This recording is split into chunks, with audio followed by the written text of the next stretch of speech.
Hello guys, ayan, ito ang aking prepare na baon ni Madam.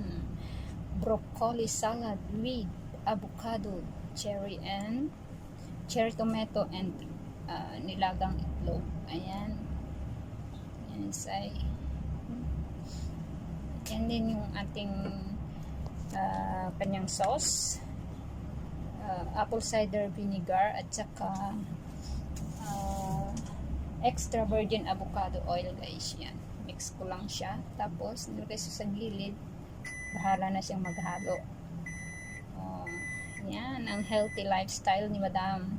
Ayan, I just wanna share. If you want, you can do it by yourself. Ayan, thank you guys, bye bye. Very simple, and please follow my page and my reels.